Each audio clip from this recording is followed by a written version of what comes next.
The Michael Jackson community. Yeah. We used to call them survivors. A lot of jokes about Michael Jackson, right? But he was running behind Dr. York all them years. Oh. You can't do that. You can't make fun of the man who was accused of when you followed the man who was actually doing it. Emanny and Marc Lamont Hill go at it again, but this time it got even a little more diabolical, and let's see where this goes. As Marc Lamont Hill was making fun of Emanny's love for Michael Jackson, he would say that Michael Jackson's fan base or supporters should be called survivors. And then that's when Emanny would pop the trunk on him and say, you be making fun of Michael Jackson and all of his past allegations, but you followed the man, Dr. York, who actually is incarcerated for damn near forever for the same type of allegations that Michael Jackson faced, yet Michael Jackson was never convicted for any of those allegations. And this is getting really, really up there as far as intensity, because I know many people like to say this is just jokes and the banter of the show. This is couched in really serious claims, probably the most serious claims anyone could face, as protecting children is a big deal. So we'll have to see if this doesn't escalate into something serious. I've been good at predicting when jokes go too far, and I think this is a joke that may go too far and end up in another level of somebody having to leave the show for an episode or a fight that gets cut out, some type of argument. But it's important to remember that Marc Lamont Hill's time in the cult has been previously brought up by Emanny. You were in a cult, Mark. Yeah. And we just let that breeze by. No, we just absolutely did not let it breeze your by. Degree and even Queen's Flip. I lived in a house. At 12, I wasn't homeless in a cult. So it's something that everybody on the show has in the back of their mind ready to use on Mark, but they never went all the way. And I do wonder what is going to be the final level. Like, is somebody going to come up with the docket of Dr. York and just read everything that he was accused of and then say stuff about whatever happened in that cult as the final level of this? Is that the end stage showdown that is headed there? Plus, we also have to look back at the interesting history in the back and forth between Emanny and Marc Lamont Hill. This right here is when he suggested that Emanny was a deadbeat dad after Emanny pointed out that Marc was holding the doll in a certain way. As you hold that toy like that, this needs to be taken seriously. This is how you hold children when you take care of them.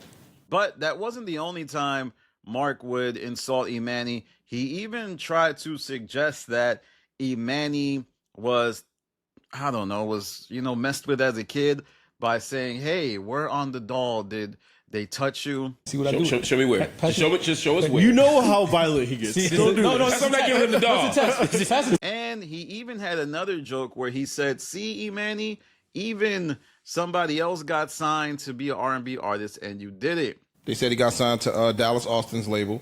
So, nigga, come out, put your project out. See, even he got signed.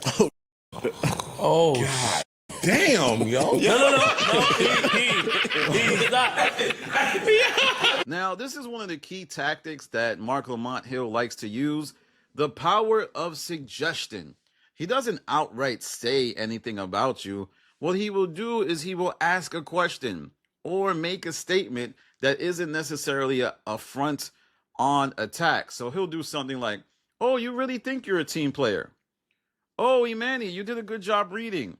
And it isn't necessarily an assault on someone's character, but it is the power of suggestion. It kind of reminds me of Larry Brown and Allen Iverson. Remember Larry Brown and Allen Iverson? They had this weird dynamic that was mired by tension and a lot of controversy. And a lot of times the media would say, oh, Allen Iverson is bugging out. This dude is crazy. He don't know how to act. But really, Larry Brown was a snaky figure.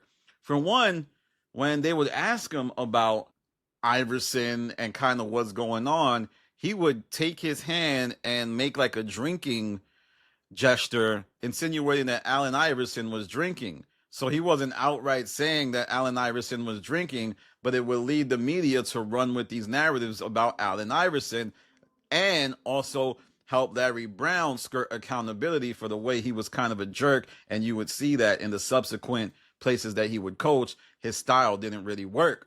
Now, I only bring that up as just an analogy that maybe Marc Lamont Hill is the Larry Brown of the Joe Budden podcast, where he's winning in the short term, but pretty soon you will see the signs of a slowed down roster, cheapened morale, and people being upset at how Marc Lamont Hill kind of denigrates their character and their brand with the power of suggestion. Now, on Spaces, Emanny and Marc have addressed their issues in the past. No matter what I do, this man is going to consistently continue this. So, like, there's only one resort, and I think it is for us at some point. He's like he's playing victim after all this. Yeah, like this victim shit that everyone loves to do. Like, you get that from Melissa. Like, y'all, both of y'all just like. See, and that's the problem right there. Didn't I say this before he came in? I want to be treated like a lady. But you'll make fun of reading abilities. I didn't make fun of your reading ability. What does reading for me mean, Marc? What does that mean? I mean, you told me where you went to school. You told me when you stopped going to school. And so based on that, Reading with low T. Yeah, like for example, just all jokes aside, like you didn't use your finger as you were reading. I thought that was impressive. So you can see there that they have had dialogue and they talk about things in a way that they try to play into the content over everything aspect. But I still think things are bubbling up, especially as Emanny starts to get demoted. And that is something you should watch with Flip as well. Are they going to be okay with Marc Lamont Hill taking shots at them in light of them being marginalized and being lessened on the show? Like, it's different if you know that you're an equal and that your role is not being diminished. But then when somebody starts joking on you at work and you're getting less time, you're being paid less, that can lead to catastrophic issues. So please watch that, guys. And there was another time they addressed their back and forth in the past and made it seem like it was just sarcasm. I wasn't. I was being sarcastic. We were being sarcastic. Yeah, like, y'all be come on. Y'all missed the whole joke. Yeah. The whole joke was me and Emanny both know do that. That was the whole. This is what I'm saying. Like, you be thinking I'd be coming for a fight. I wasn't. Emanny knew what I was doing. He and I are the two people that actually do that. So we were making it. It was a joke. So as everyone can kind of see watching this video, both men have tried to reframe their back and forths, but I do think that the things they talk about are serious issues that are not things that can be explained away as, you know, some type of yo mama joke or you fat or yo, you can't sing. Nah, man. When you start making fun of somebody being in a organization where PDF stuff went down, no, it's going to get bad and it's going to get ugly. And I think that Marc Lamont Hill, his reaction is going to be to take even more diabolical shots. And in time, you will see something bubble to the surface. And boy, oh boy, will there be a big blow up. And we'll see if it makes it on air or if it results in Emanny having to sit down more than he already has had to sit down. I mean, this guy is being told to stay home from the pod. So if he gets told to sit home from the pod anymore, he's damn near going to be missing weeks. And I don't think that's a good look for Emanny. So I think both of these guys need to take a chill pill. But let me know what you think in the comments. Do you feel like this is all fun and games? There's a lot of hee-hee, har-hars. But I don't think neither of these guys are mature enough to have that type of conversation and it not lead to an ego battle. Once again, this was on a recent episode of the Joe Budden Podcast, and it also featured Poor Minds. Always interested about Poor Minds. A lot of people like their podcast, but I don't know. It's tough for me to listen to many podcasts outside of like the Joe Budden Podcast, occasionally Rory and Maul, and the true crime pods that I listen to, like Radio Rental, Serial, of course. The other day, I was just re-listening to Serial. Man, that show still really holds up. It's one of the best shows ever made, and it's probably still the best show. So that just goes to show you how popular it has remained. And it was really the podcast that transformed podcasting, along with shows like Joe Rogan and the Joe Budden Podcast. With that said, follow me on Instagram to Stop TV. Follow me on Twitter to Stop TV. Also, tap in with my Patreon.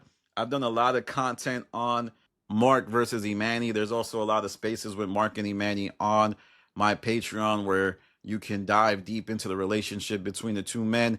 And there's also other spaces to get more insight about the dynamic of that couch in Jersey. I mean, these guys have to make a creative product that millions of people listen to. So the exchanges, the personality traits, what is going on? You'll get a deeper sense of that when you subscribe to my Patreon. This is Danny from The Stop. Peace.